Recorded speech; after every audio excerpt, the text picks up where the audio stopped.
Le Régional avec Ahmed. الجودة شعارنا. إذا كنت من المتابعين الجدد اشترك الآن في القناة ليصلك كل جديد بالضغط على الزر الأحمر أسفل الفيديو مع تفعيل زر الجرس، ولا تنسى دعم المحتوى بالضغط على زر لايك.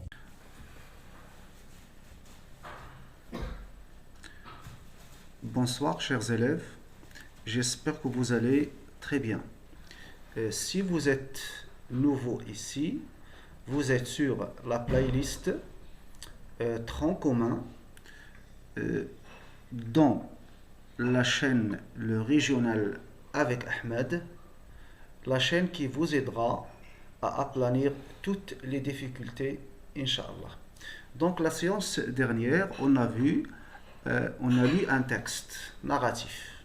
On a lu un texte narratif qui parle d'une famille qui s'est exposée à un danger. Donc on a défini le texte narratif comme suit. Le texte narratif relate des faits réels ou imaginaires. Donc le texte narratif relate des faits. On peut ajouter des faits et événements réels ou imaginaires. C'est très bien. On a lu après le texte, un texte que j'ai produit moi-même bien sûr. Donc aujourd'hui, nous allons traiter des indices de la narration. D'accord? Ça veut dire, on répond à la question, qu'est-ce qui montre qu'il s'agit d'un texte narratif? C'est clair? Bien. Alors, donc parmi les indices de la narration, nous avons ici les actions. Action 2, agir, ça veut dire faire, n'est-ce pas? Donc, pour connaître les actions que comprend un texte, on pose la question quoi? Très bien. La définition, les actions veulent dire les faits et événements. Très bien. L'action principale dans un texte narratif s'appelle l'intrigue. Attention, on dit une intrigue et non pas un intrigue. Bien. Deuxième indice, ou bien caractéristique. Donc les personnages. Les personnages, ils sont principaux ou secondaires. Très bien. Pour connaître les personnages d'un texte narratif, on pose la question en utilisant le qui. Qui? Bien. 3. Troisième caractéristique, le temps et l'espace, ou bien la structure spatio-temporelle. Bien. Très bien. Pour dégager le temps et l'espace dans un texte narratif, on pose la question en utilisant quand et où. Quand et où.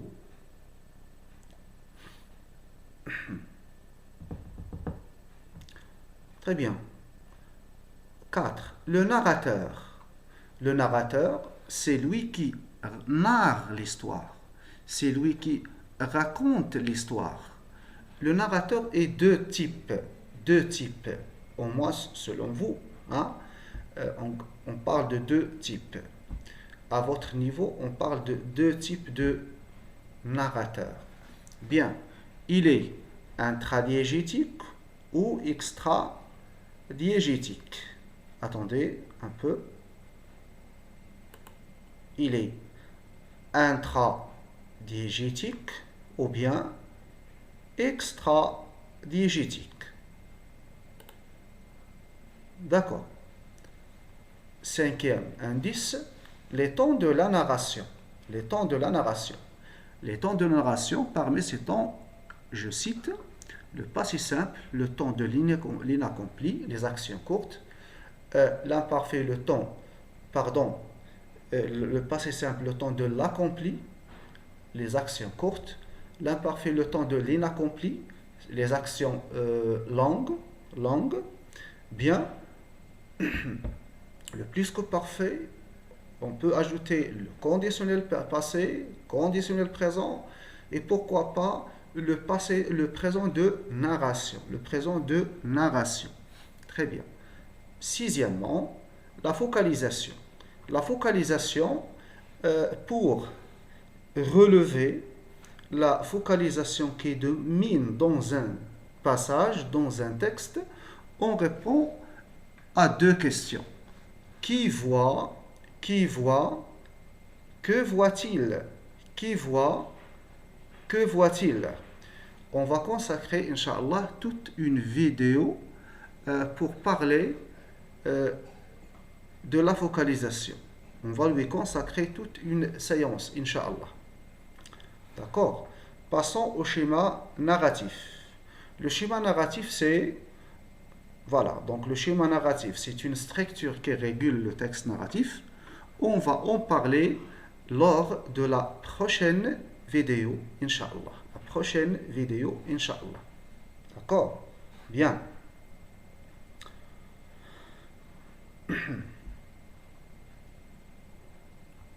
La même chose pour le schéma actentiel, c'est une caractéristique du texte narratif.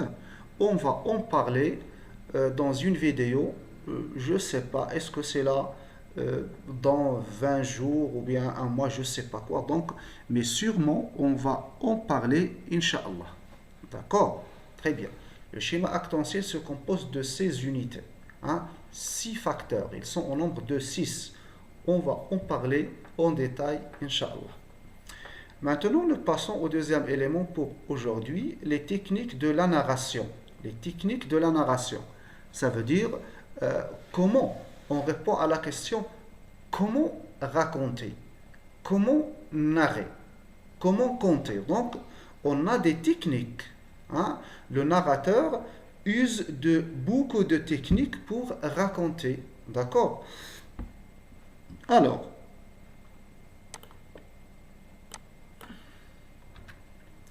parmi les techniques de la narration, je cite ici la linéarité. Donc ici vous avez la traduction en arabe, ici la définition en français à gauche. Le narrateur raconte les faits et événements d'une manière chronologique. Ça veut dire les événements et les faits et événements se suivent chronologiquement. Il y a un début, un milieu et une fin de l'histoire. Bien, exemple. Parler longuement, par exemple, de l'enfance d'un héros, puis passer à longuement ou brièvement, je ne sais pas quoi, je ne sais pas moi comment. Donc, exemple, parler, évoquer l'enfance d'un héros, puis passer à sa jeunesse, puis l'âge adulte, puis vieillesse, puis enfin la mort. Comme vous pouvez aisément le remarquer, ici nous avons respecté, le narrateur a respecté la succession chronologique des faits. Enfance, jeunesse, âge adulte, vieillesse, mort. Très bien. La deuxième technique, attention, ne dites pas technique, mais technique, l'analepse. Remarquez, qu'est-ce que ça veut dire l'analepse? C'est le narrateur fait des retours en arrière. Toujours lorsqu'on raconte, on fait des retours en arrière. Exemple, parler par exemple longuement de la vieillesse d'un héros. Quand je dis longuement, ça veut dire tout le récit cadre parle de la vieillesse. Ça veut dire ce qui domine dans le texte, c'est le thème de la vieillesse d'un héros. Mais à un moment donné, le narrateur revient en arrière pour évoquer sa jeunesse. D'accord? Ne serait-ce que brièvement, par exemple. 3. La prolepse, c'est une troisième technique. La prolepse, c'est l'anticipation. Le narrateur va vers l'avenir. Vers l'avenir. Donc, l'avenir. Donc, la prolepse, c'est le contraire de l'analepse. Le narrateur va vers l'avenir. Exemple, nous avons un texte narratif qui parle de l'enfance d'un héros, par exemple l'enfance de Paul. Et voilà, enfance, anticipation. Par exemple, il s'agit des rêveries. Les rêveries de Paul, donc ici c'est une sorte d'anticipation. C'est aller vers l'avenir et puis, bien sûr, il va revenir au récit cadre, ça veut dire l'enfance. Quatrième technique, c'est le sommaire. Le sommaire, ça veut dire c'est hein, citer les faits et événements, les événements d'une manière brève, très concise et précise. Donc le sommaire, je lis, le narrateur résume, voilà, donc c'est un résumé, un événement. Exemple, le mariage a été célébré le mois de décembre. D'accord? Donc ici, on peut utiliser le passé composé dans la narration, oui.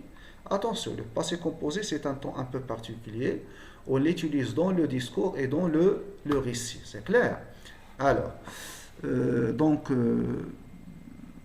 mariage a été célébré le mois de décembre. Est-ce qu'ici on parle de la cérémonie du mariage en détail? Non, c'est une sorte de résumé, d'accord, de condensé, hein, de cet événement. Le mariage a été célébré le mois de décembre, tout simplement.